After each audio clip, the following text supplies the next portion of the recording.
लिन्छ अगाडि आउने गर्न हामी पनि नक्कली आयो हो तपाईहरुलाई दिँदाखेरि फेरि अन्त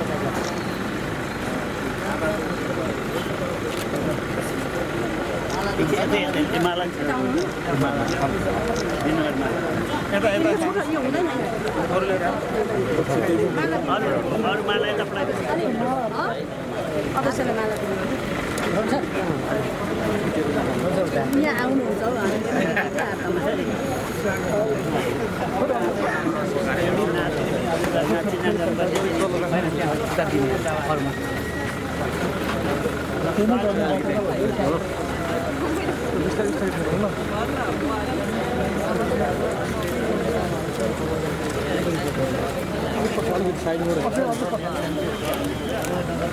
यिनीको नाते नि विष्णु अलिकति छोरी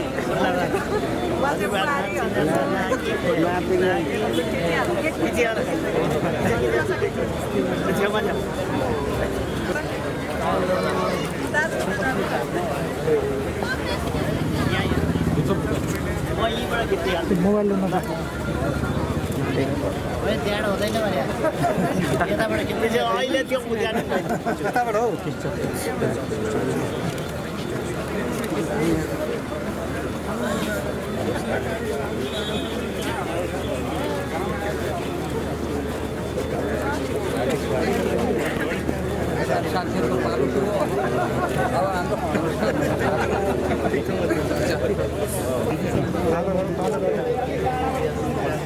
अरू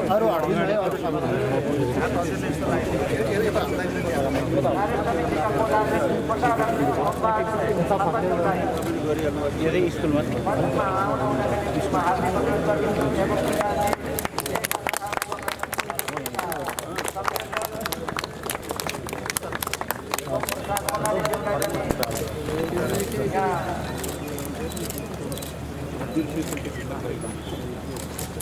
उहाँहरू सबैजनाको अनुपस्थिति अहिले हाम्रो कार्यक्रममा केही ढिलाइ हुन गएको छ र हाम्रा यस कार्यक्रमका प्रमुख अतिथि सम्मानित हाम्रो पत्रकार प्रदेश सभाका माननीय सभासदज्यूहरू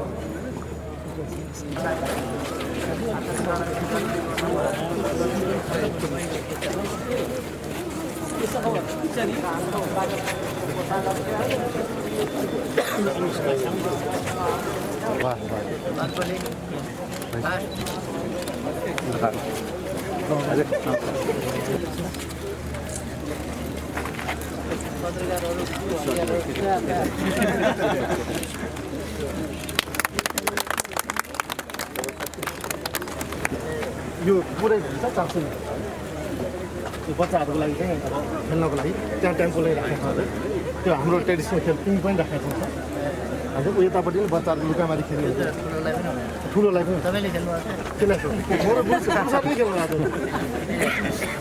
परिवारै नै घुम्नु परिवारै नै घुम्नु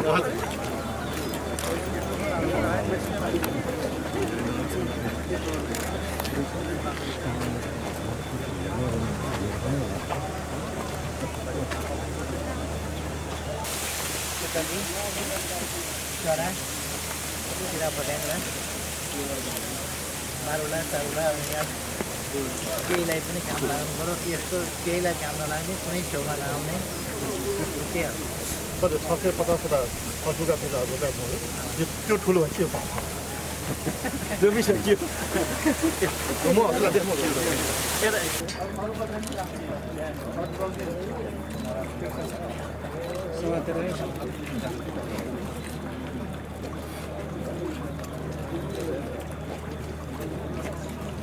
अरू नगइदिनु ल त्यता छ के यताबाट फोटो चाहिँ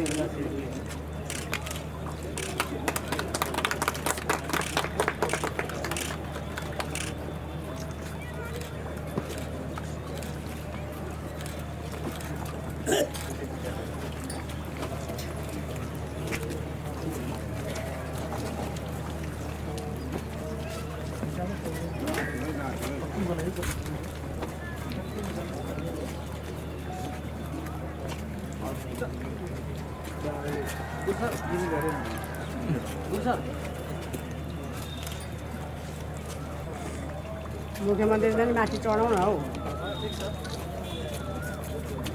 चढ्नु न चढ्नु मन्त्रीजी चढ्नु न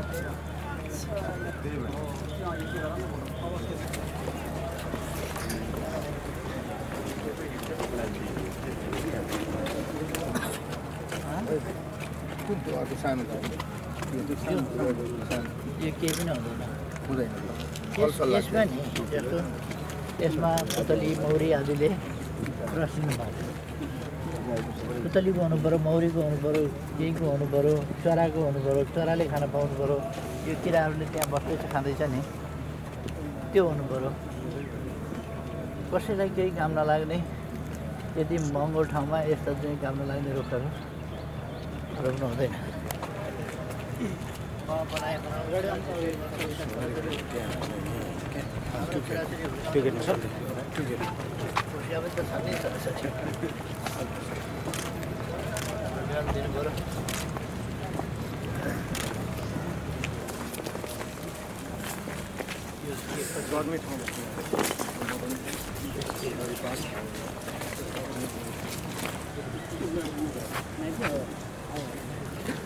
यसलाई पनि राम्रो सुन्दर पोखरी बनाउँ अर्को के भने यो सल्लो जति ढिलो बनाउँछ त्यति पछि सुन्दरता नै दिनु मसला प्रकृति हटाइदिनु आँप लिची आदिको रुद्राक्ष यो अहिले 15वटा बिरुवा छ रुद्राक्ष छेउछेउमा राख्यो भने पछि बुढेसकालमा तपाईँहरूलाई काम लाग्छ अहिले सबैलाई रुद्राक्ष भन्दा बढी त्यसको ठिक छ त्यो रुद्राक्ष लगाइदिने छेउछेउमा ठिक छ यो एक ठाउँमा भयो भने भयो खासमा चाहिँ लिची अरू बडार भन्ने हुन्छ के भन्ने हुन्छ नि रुख पनि हुन्छ त्यो मजाको गार्डन ऐन मिलाएर लिची रोप्नु भने यति सुन्दर देखिन्छ घरको रुखहरू अनि चराले खाएर बाँकी रह्यो भने केटाकेटीले बदमासी गरेर बाँकी रह्यो भने बेचे पनि भयो लाभै हुन्छ तर केटाकेटीलाई अलिकति खान चाहिँ छोडिदिनु पर्छ चरालाई खान छोडिदिनुपर्छ चरा धपाउने खाँदै नै हो यो मदनभण्डारी पार्कको सबैको खेती होइन त्यसमा चराको खेती हो यहाँ बाँदर आएर खायो भने खान्छ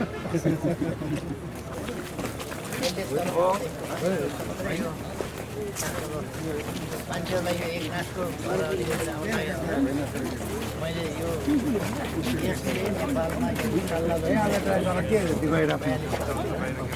त्यसले नेपालका स्रोतहरू मुहानहरू सुकाइदियो सबै माटो रातो जमिन लिसो बाँझो मूल खतम माथिबाट परेको पानी त्यहाँ आउँथ्यो जम्थ्यो चट्टानमा बस्थ्यो त्यो बस्थेन रुखको पानी उसँग घुम्न बगेर जान्छ सल्लाहकारी पनि त्यस्तो त्यस कारण यसको आफ्नै ठाउँ छ क्या जहाँ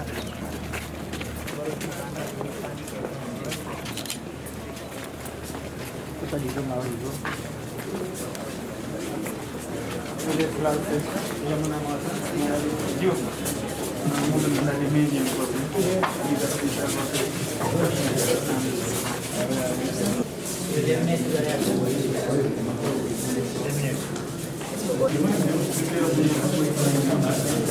शालीनता अपनाउने कसाई भद्रता अपनाउने पक्षमा चाहिँ हाम्रो राष्ट्र सम्पूर्ण रूपले स्वाधीन सार्वभौम र स्वतन्त्र बन्न सकेको छैन र हामी गम्भीर खतराबारी मानसिक र बौद्धिक तयार छौँ यी मदनभण्डारीका सबै विचारहरूको बिम्बका यी महत्त्वपूर्ण विचारहरूलाई यो सङ्ग्रहालय नयाँ पुस्तालाई विकसित गर्नको लागि मेसेज सन्देश मान्छेलाई कोटेसन चाहिँ देउला भने यो राजनीतिमा थकाइ भन्ने शब्दावली हुँदैन भन्ने कोटेसनको केही अर्थ छैन यस्तो यस्तो कोटेसनहरू राखेका छौँ उहाँका 2030 सालमा रचना गरेको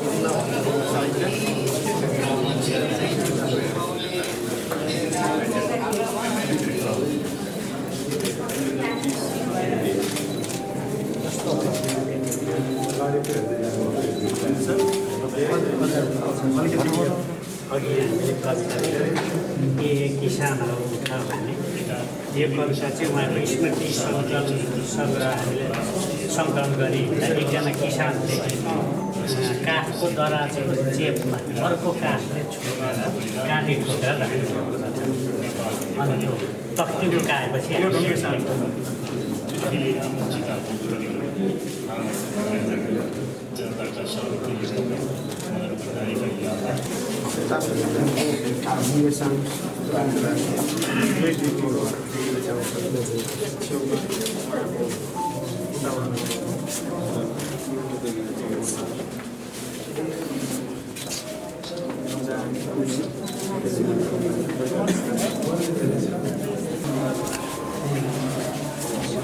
यो क्रममा हाम्रो सुन्दर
यो सबै चिज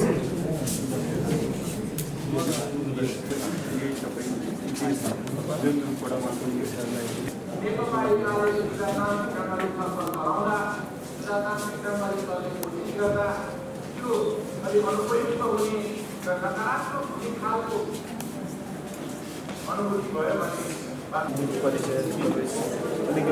हाम्रो उषाले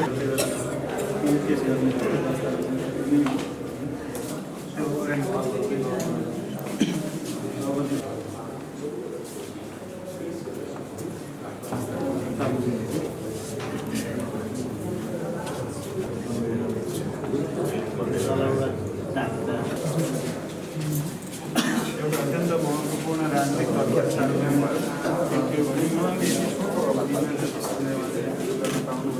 त्यसका सत्तरीवटा जिल्लामा यो गाडी राख्न खोजेको यो हजुर हामीले ल्याएका छौँ यो जस्ता जस्तै राख्नु हामीले राखेका छौँ उद्घाटन गर्न पाउनुहुन्छ त्यहाँबाट संगठन विभाग प्रमुख जीवराज आश्रितलाई लिएर चितवनमा हुने अन्य नसलको 3 दिने राष्ट्रिय खेलाको समारोह सत्रलाई सम्बोधन गर्न त्यसका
Aku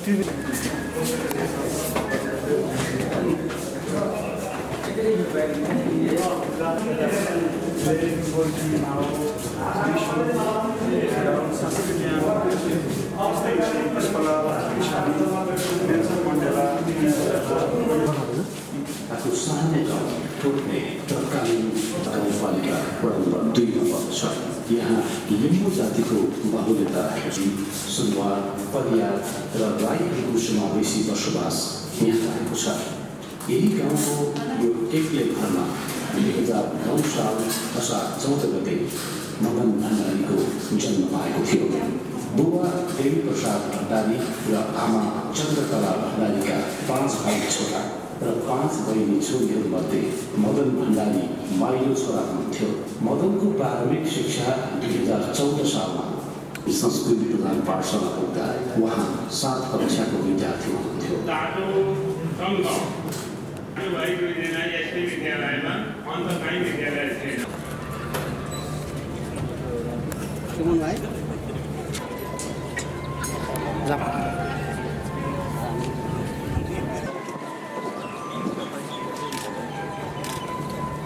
जामै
प्रवेश गरिसक्नु भएको छ।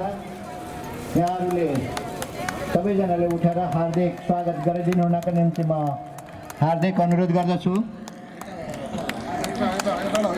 हुनुहुन्छ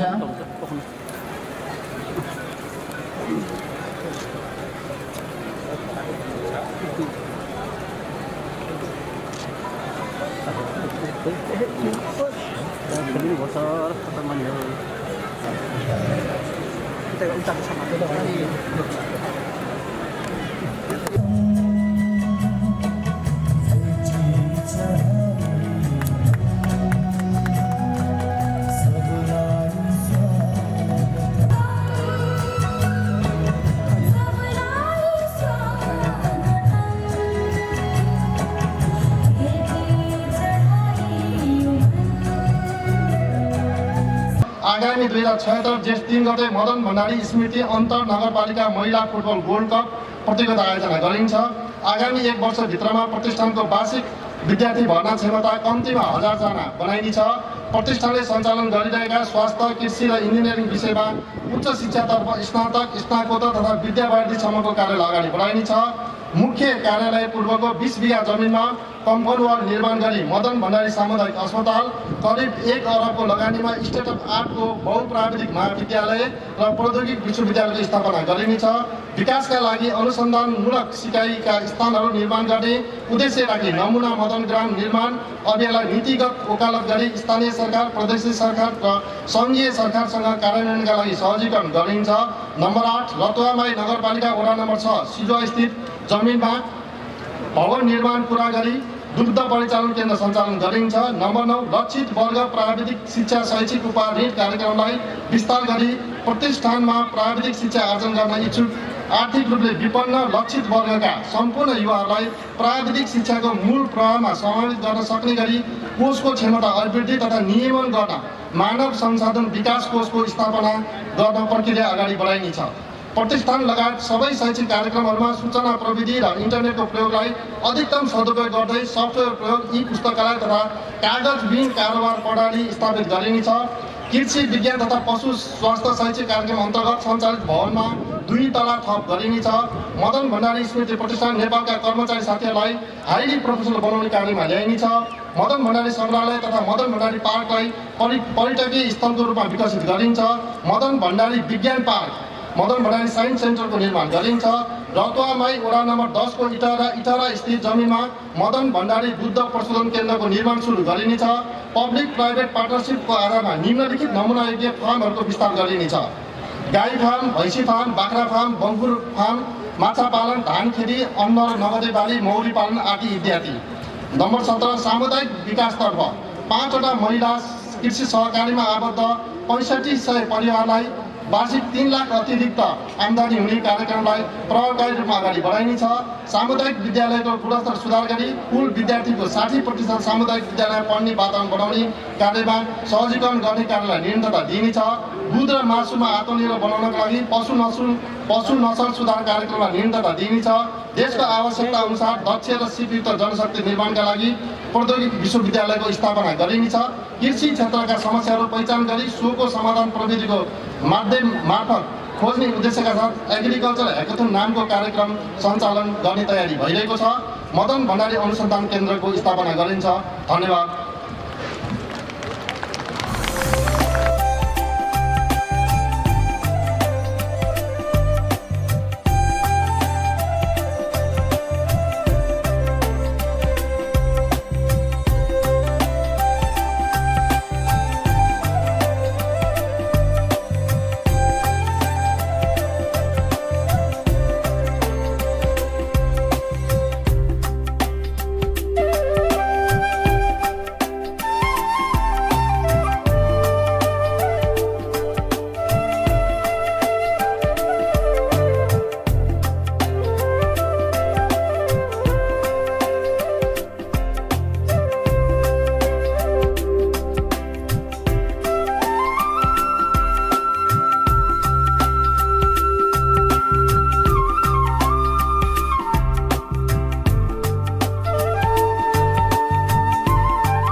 यसपल्ट आउँदा मैले केही भिन्नता महसुस गर्ने मौका पाएँ। हामी उन्नतिको बाटोमा छौँ, प्रगतिको बाटोमा छौँ, विकासको बाटोमा छौँ। हरेक ठाउँमा, हरेक क्षेत्रमा, हरेक कुरामा मदन भण्डारी प्रतिष्ठानले थुप्रै नयाँ चिजहरू पनि गरेको छ। आज हामीले थुप्रै उद्घाटन पनि गर्यौँ। इन्जिनियरिङ क्याम्पसको भवन उद्घाटन भएको छ। अरू पनि उद्घाटनहरू हामीले गरेका छौँ। अर्थात् कामहरू अगाडि बढेका छन् र सम्पन्न भएका छन्।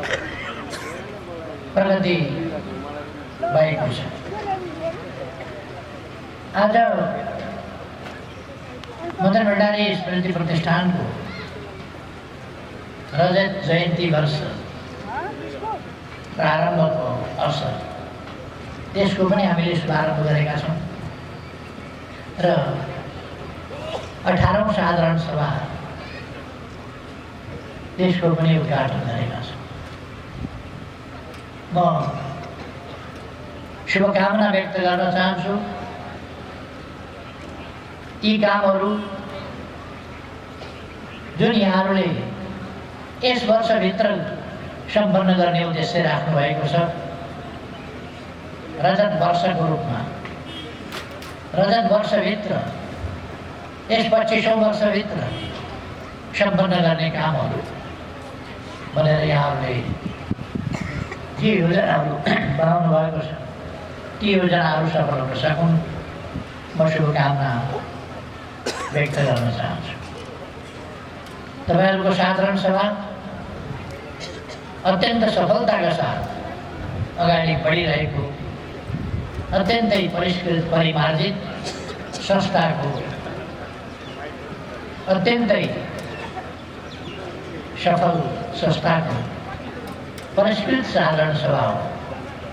त्यस कारण यो सफल त्यही परिष्कृतपनका साथ, त्यही सभ्यपनका साथ, त्यही गम्भीरताका साथ, त्यही विगतप्रति सम्मान र आगामी दिनप्रतिको उत्तरदायित्वका साथ सम्पन्न हुनेछ भन्ने मैले विश्वास लिएको छु। यस संस्थालाई यस ठाउँमा पुर्याउनका लागि एकदम सुरुमा गोपाल भण्डारी र लगायतका साथीहरूको अगुवाई रहेको थियो। उहाँहरूले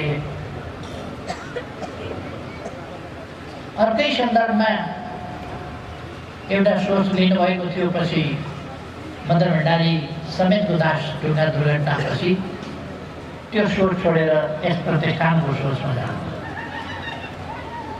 र हामीले यस प्रतिष्ठानको सुरुवात गऱ्यौँ। प्रतिष्ठानको सुरुवात उर्लाबारीमा एउटा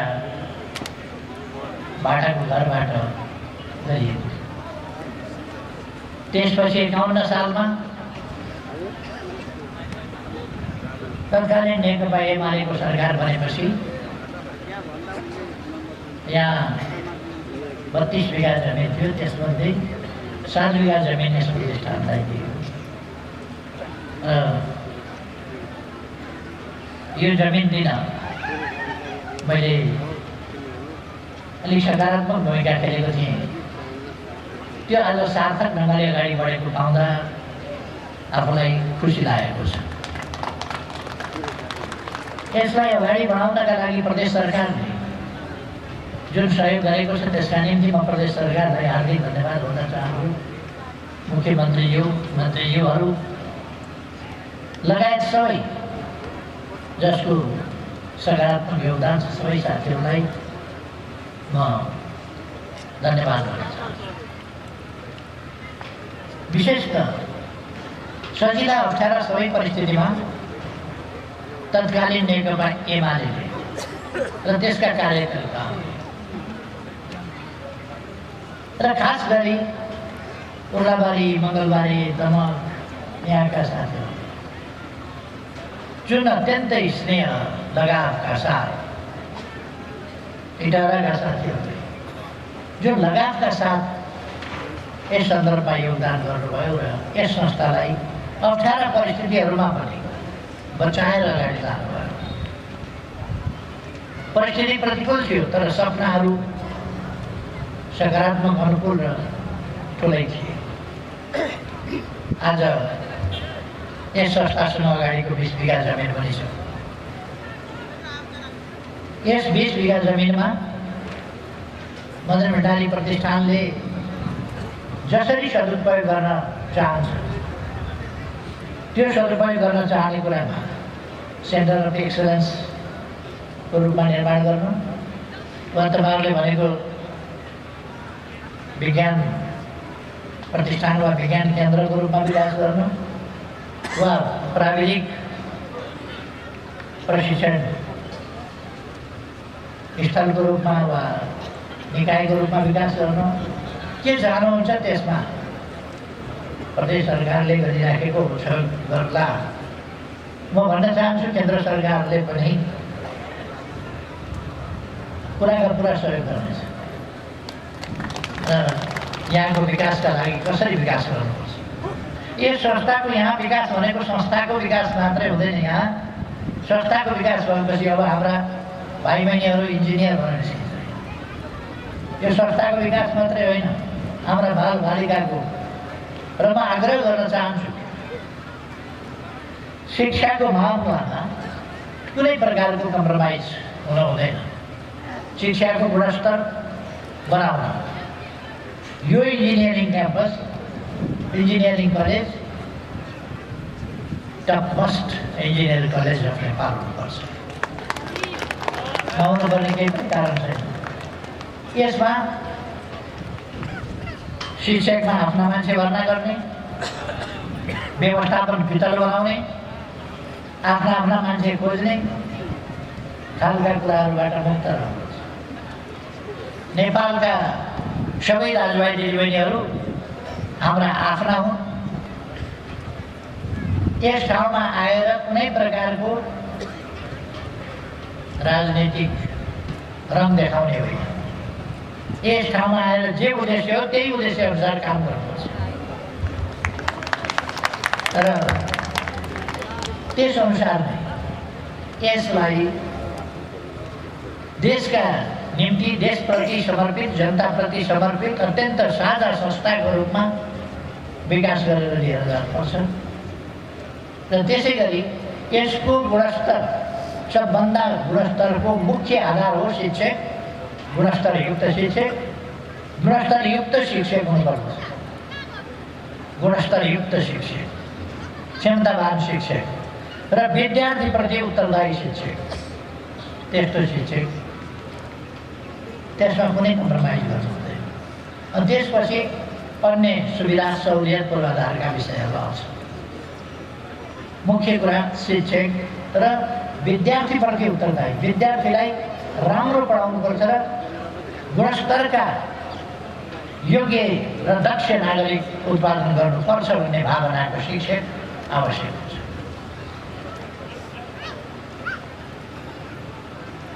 त्यसपछि अरू कुराहरूमा अनुहार हेरेर काम गर्ने परिपाटी अन्त्य गरिदिनुपर्छ, बिल्कुल निष्पक्षता साथ। र अर्को कुरा, हामीले सञ्चालन गरेका सङ्घ संस्थाहरू स्वच्छ र पारदर्शी छन्। स्वच्छ र पारदर्शी हुनुपर्दछ। आज हामीसँग बजेट धेरै छैन, भोलि अरबौँको बजेट हामीसँग हुन्छ। त्यस्तो बेलामा हाम्रो लेखा प्रणाली चुस्त दुरुस्त, हाम्रो श्रेष्ठता चुस्त दुरुस्त त्यो हुनुपर्दछ र कसैले कुनै प्रकारको औँलो चढाउने ठाउँ हुनु हुँदैन। यो गल्ती गरेर मात्रै हुँदैन त्यस्तो औँलो चढाउने ठाउँ। म साथीहरूलाई भन्न चाहन्छु, गल्ती गरेर मात्रै औँलो चढाउने ठाउँ हुने होइन।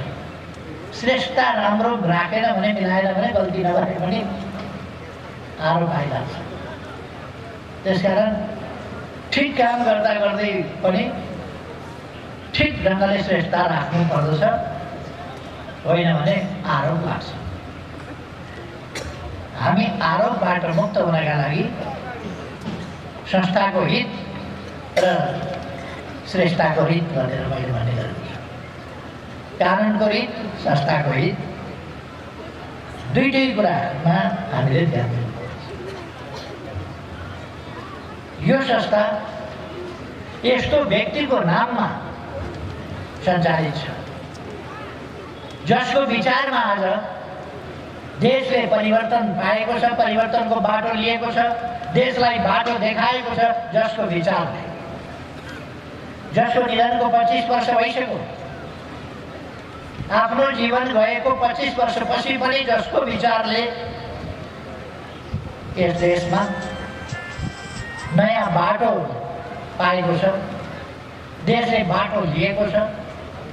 कसरी अगाडि बढ्नुपर्छ भन्दा मदन भण्डारीका सोच अनुसार बाटोमा अगाडि बढ्नुपर्छ देशले।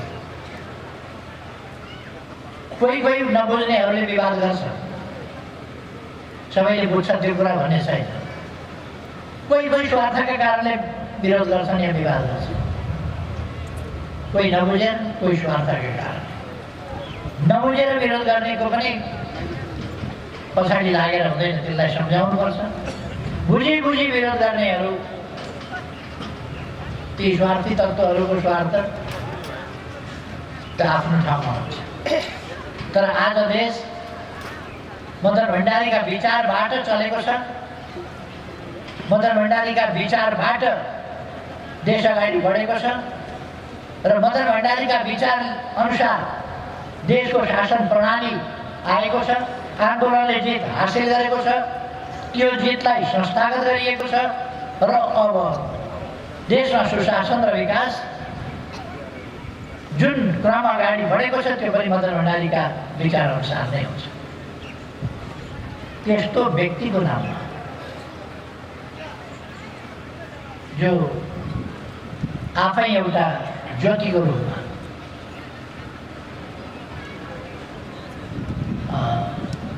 सबैको बिचमा हुनुहुन्छ।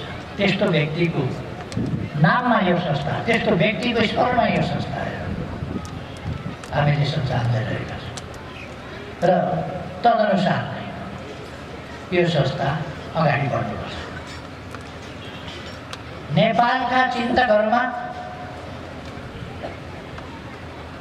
अघिल्लो शताब्दीलाई सबभन्दा बढी नेपालको राजनीतिमा प्रभाव कसले पार्यो भन्दा स्वतन्त्र निष्पक्ष अरूले नै गरेको मूल्याङ्कनमा मदन भण्डारीले। त्यसकारण उहाँ 20औं शताब्दीको शताब्दी नायक हामीले घोषणा गरेको होइन, अरू नै सञ्चार माध्यमका स्वतन्त्र अध्ययनले त्यो निष्कर्ष निकाल्यो।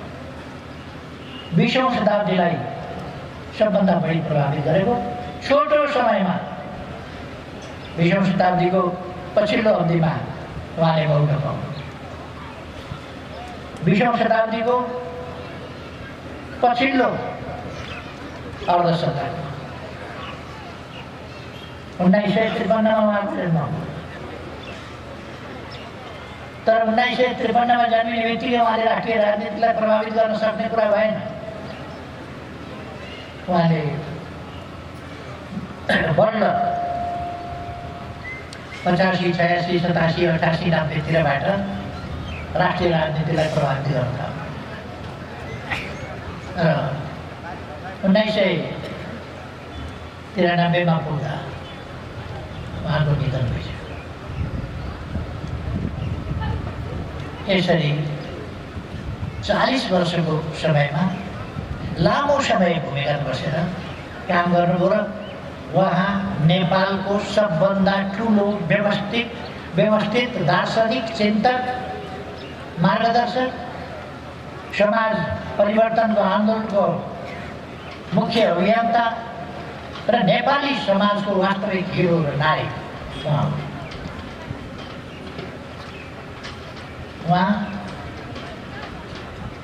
सबभन्दा बढी शताब्दीलाई नै प्रभावित गर्ने प्रथम नायक।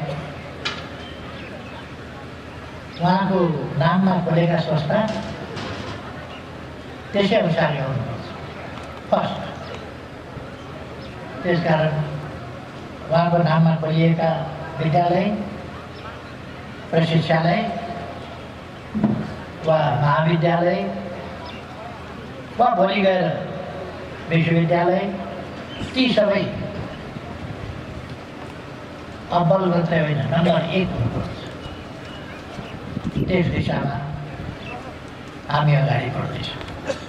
अब छिटै नै नेपालमा Madan Bhandari university of science and technology अथवा मदन भण्डारी विज्ञान र प्रविधि विश्वविद्यालयको स्थापना हुँदैछ र त्यस विश्वविद्यालयले नेपाली समाजको ज्ञानको क्षेत्रमा, नेपाली समाजको खोज अध्ययन अनुसन्धानको क्षेत्रमा, इनोभेसनको क्षेत्रमा असाधारण योगदान गर्नेछ। त्यो एउटा सर्वोत्कृष्ट हुनेछ। हामी यसै आर्थिक वर्षभित्र लगभग हामीले हिजो विश्व लगानी सम्मेलन काठमाडौँमा अत्यन्तै भव्यताका साथ सम्पन्न गर्यो।